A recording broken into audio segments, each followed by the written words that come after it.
Welcome back to my channel. जो नए हैं और मेरी चैनल को पहली बार देख रहे हैं उसे मैं बता दूं, मैं हूं कविता और ये है मेरी परफेक्टली इम्परफेक्ट दुनिया कविज वंडरलैंड, जहां मैं अपने आउटफिट खुद क्रिएट करती हूं मेरे परफेक्टली इम्परफेक्ट तरीके से और फिर आपके साथ शेयर करती हूँ। तो बात करूँ आज के प्रोजेक्ट की, तो आज के प्रोजेक्ट में मैं रफल साड़ी को क्रिएट करने की कोशिश करने वाली हूँ। वैसे भी नाउ डेज बहुत ही क्रेज चल रहा है रफल साड़ी का, और क्योंकि शादी का सीजन भी चल रहा है तो मैंने सोचा ठीक है बनाकर रख लेती हूँ, ताकि वो जो लास्ट मिनट वाला मोमेंट है वो मेरे साथ फिर से ना हो। एक्चुअली मैंने पहले सोचा था कि मैं लहंगा चोली क्रिएट करूंगी, लेकिन लहंगा चोली आप हर जगह नहीं पहन सकते। अगर आपके कोई नज़दीकी रिलेटिव्स हैं, उनके यहाँ फंक्शन है, तभी आप उसे पहन सकते हैं, अदरवाइज वो पड़ा रहता है। लेकिन साड़ी इज़ सो वर्सेटाइल, आप उसे हर जगह पहन सकते हैं, हर छोटे बड़े फंक्शन में पहन सकते हैं, डिफरेंट डिफरेंट ज्वेलरी के साथ उसका लुक भी चेंज कर सकते हैं। और अगर आपको लगता है कि यार ठीक है बहुत हो गया, बहुत पहन दी साड़ी, आप उसमें से कुछ क्रिएट भी कर सकते हैं। तो बस यही रीज़न है आज का कि मैं साड़ी क्रिएट करूँ, रफल साड़ी क्रिएट करूँ रफल साड़ी क्रिएट करूँ सो रफल साड़ी क्रिएट करने के लिए मैंने 2 सेम साड़ियाँ परचेज की है मीशो से।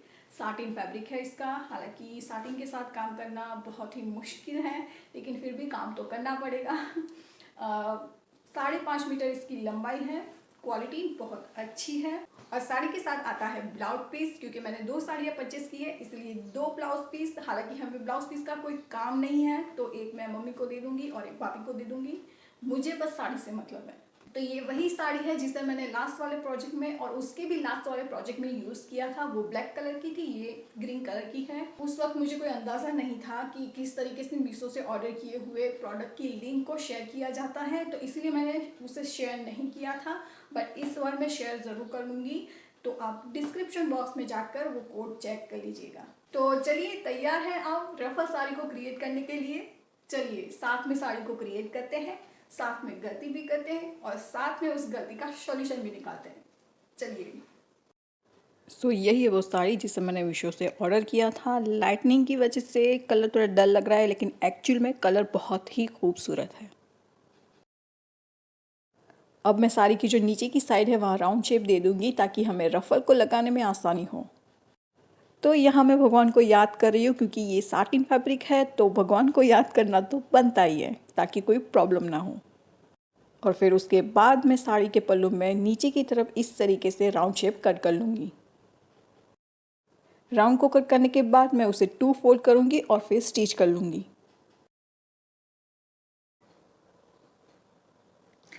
एक्चुअली स्टिचिंग करने गई तब मुझे पता चला कि मैचिंग थ्रेड तो है ही नहीं, तो अब इसीलिए मुझे मार्केट जाना पड़ेगा मैचिंग थ्रेड परचेज करने के लिए। अभी दोपहर के 4 बजे हैं, थोड़ी देर बाद पापा को पूछती हूँ अगर उन्हें मेरे साथ आना है कि नहीं, क्योंकि उन्हें भी कुछ काम था।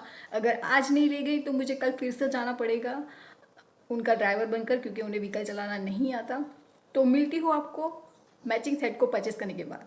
1 hour later. सो मैचिंग थ्रेड्स मैं ले आई हूँ, लेकिन अभी बजे शाम के 6:30 और मेरा कुछ भी करने का मन नहीं कर रहा है, तो अब मैं सब कुछ कल ही करूँगी। आज के लिए बस इतना ही, बाय। The next day. तो यहाँ मैंने जहाँ राउंड शेप कट किया था वहाँ 2 फोल्ड कर कर उसे स्टिच कर लिया, और साथ में साड़ी के दूसरे छोर पर भी मैंने 2 फोल्ड कर कर उससे स्टिच कर लिया। दूसरे छोर पर आप पिको स्टिच कर सकता है, बट नॉर्मल स्टिच करेंगे तो वो ज़्यादा बेटर रहेगी। तो मैंने साड़ी के दूसरे छोर को भी अच्छे से ट्रिम कर लिया और फिर 2 फोल्ड कर कर स्टिच कर लिया।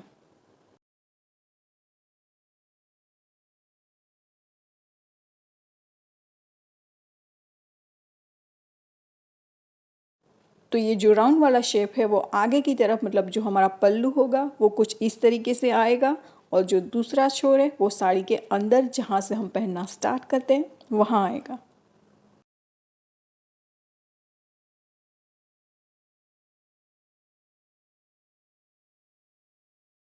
सो फाइनली अब बारी है रफ़ल को कट करने की, और यहाँ मेरा दिमाग थोड़ा घूमता नज़र आ रहा है, क्योंकि मुझे बिल्कुल भी अंदाज़ा नहीं है कि रफ़ल को कैसे कट करना है। तो काफ़ी कुछ सोचने के बाद मैंने साड़ी को कुछ इस तरीके से स्क्वायर में 4 फोल्ड कर लिया। फिर उसके बाद मैंने 6 इंच का मेजरमेंट लेकर कुछ इस तरीके से राउंड को क्रिएट कर लिया।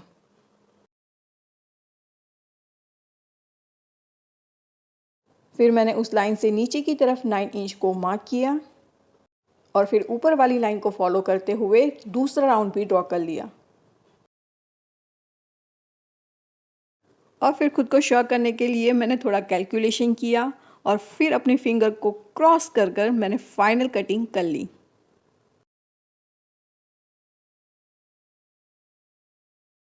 और फिर सर्कल की एक साइड को कट कर मैंने सर्कल को ओपन कर लिया।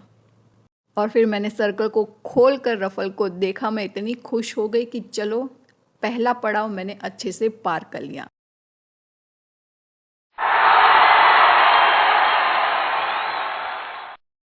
और फिर अंदर वाला जो सर्कल था मैंने उसका मेजरमेंट ले लिया जो 40 इंच आ रहा था।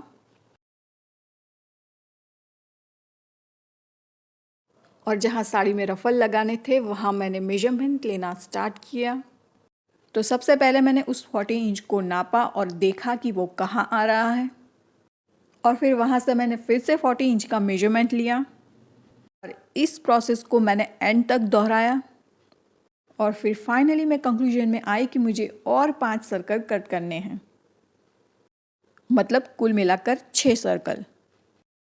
फिर जो पहले मैंने सर्कल को कट किया था उसे 2 होल किया और कुछ इस तरीके से साड़ी के ऊपर रखा और जहाँ वो ख़त्म हो रहा था वहाँ से साड़ी को फोल्ड करना स्टार्ट किया। क्योंकि मुझे 5 सर्कल चाहिए थे तो इसीलिए मैंने साड़ी को 5 बार फोल्ड किया।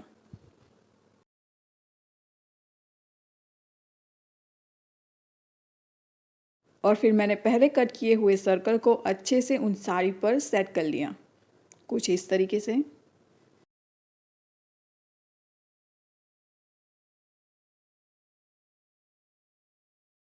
और फिर फाइनली मैंने सारे सर्कल को कट कर लिए और एक साइड से ओपन कर लिया।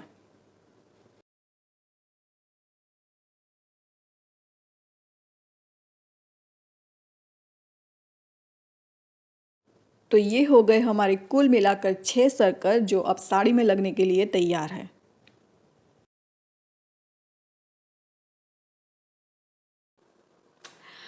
ओके, तो प्लान थोड़ा इधर उधर हो गया है। एक्चुअली मैं 2 लेयर्स बनाना चाहती थी रफल की, एक के ऊपर दूसरी, लेकिन अब नहीं होगा क्योंकि एक साड़ी से एक ही लेयर कट हुई क्योंकि वो सर्कल में कट होती है। और मैंने 2 साड़ी मंगवाई थी, एक मेन बेस और दूसरी साड़ी से मैं रफल कट कर लिए है मैंने। तो मुझे ऐसा लगा था कि शायद 2 लेयर बन जाएगी उस साड़ी में से, लेकिन नहीं हुआ।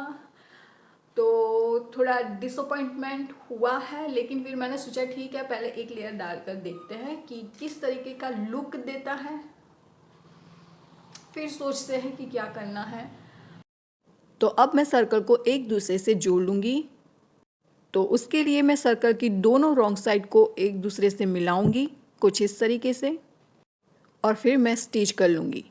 और फिर एक्स्ट्रा फैब्रिक को कट कर लूँगी कुछ इस तरीके से और फिर पलट कर राइट साइड को मिलाऊंगी कुछ इस तरीके से और फिर पलटने के बाद मैं फाइनल स्टिच लगा लूँगी कुछ इस तरीके से।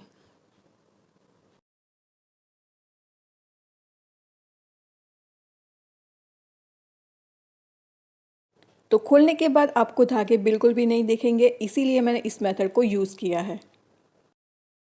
सो फाइनली अब बारी है रफ़ल को पीको स्टिच करने की। तो जो रफ़ल की नीचे की साइड है वहाँ मैं पीको स्टिच लगा लूँगी, मतलब जो इंटरलॉक बोलते हैं मैं वो स्टिच लगाकर रफ़ल को कंप्लीट कर लूँगी।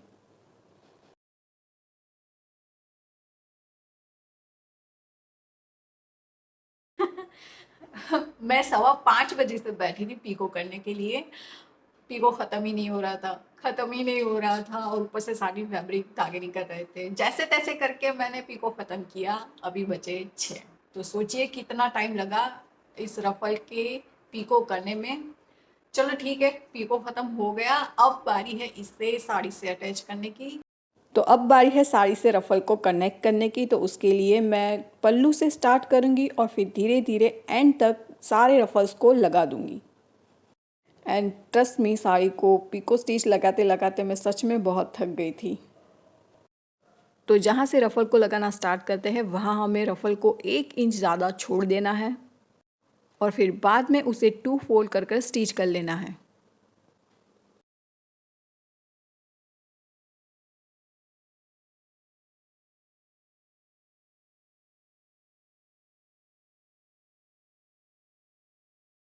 तो रफ़ल को लगाने के बाद मैंने रफ़ल के दोनों साइड के एंड को 2 फोल्ड कर स्टिच कर लिया है। Okay, not bad. एक रफ़ल भी काफ़ी अच्छा लग रहा है। ओके, तो एक लेयर भी अच्छी लग रही है। 2 होती तो बहुत अच्छी लगती है, वो थोड़ी हैवी लगती है, बट ठीक है, पहली बार बना रहे हैं तो एक लेयर से काम चला लेते हैं। मैंने सोचा भी था कि मैं तीसरी साड़ी मंगवा लेती हूँ और दूसरी लेयर क्रिएट कर लेती हूँ, बट ठीक है, अब नहीं करना है, अच्छी लग रही है। और अब मैं सोच रही हूँ कि जो लेफ़्ट ओवर फैब्रिक था उसमें से मैं कोशिश करती हूँ अगर ब्लाउज बन जाता है तो, और बेल्ट भी क्रिएट करने की कोशिश करती हूँ, और फिर साड़ी को अच्छे से आयरन कर देती हूँ ताकि वो जो लेयर्स है वो अच्छे से बैठ जाए, और फिर ट्राई करते हैं sari. The next day. So finally मैंने ब्लाउज़ भी क्रिएट कर लिया है और बेल्ट भी बना लिया है। ब्लाउज़ का ट्यूटोरियल मैं शेयर नहीं कर सकती क्योंकि सिर्फ मुझे मेरे ही नाप के ब्लाउज़ बनाने आते हैं और उसमें भी अभी काफ़ी कमियां हैं, तो कोई मतलब ही नहीं बनता कि मैं उसका ट्यूटोरियल शेयर करूँ। बेल्ट मैंने क्रिएट कर लिया है, उसका शॉर्ट में बनाकर जैसे ही एडिट होता है मैं बनाकर डाल दूँगी। बहुत ही सिंपल सा बेल्ट मैंने बनाया है।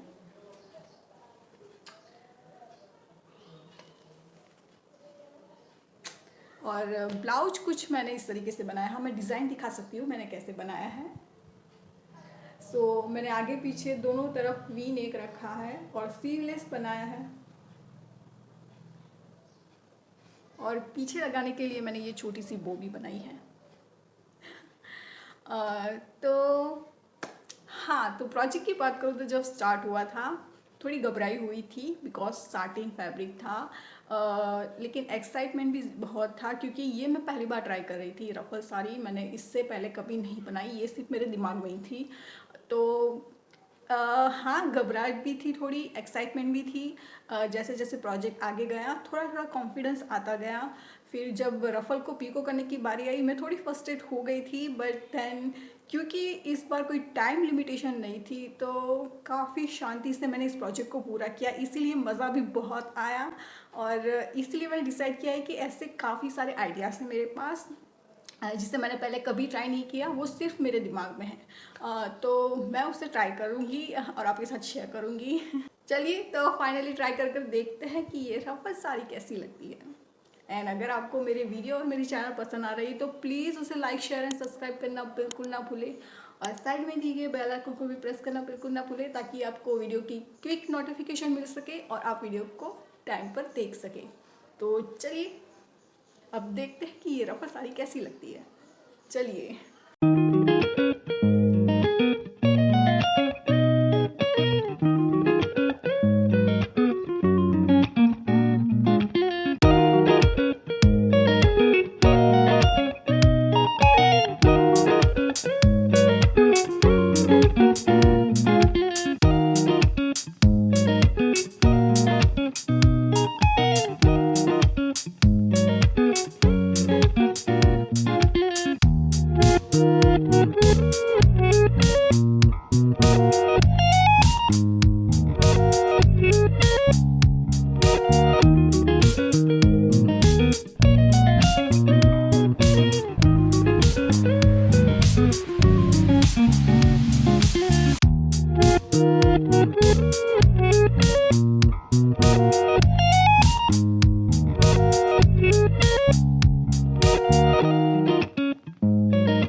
गेस व्हाट, मैंने अभी अभी इंस्टाग्राम पर शिल्पा शेट्टी मैम का नया पोस्ट देखा और उसमें उन्होंने बिल्कुल वैसी साड़ी पहनी है जैसी मैंने क्रिएट की है।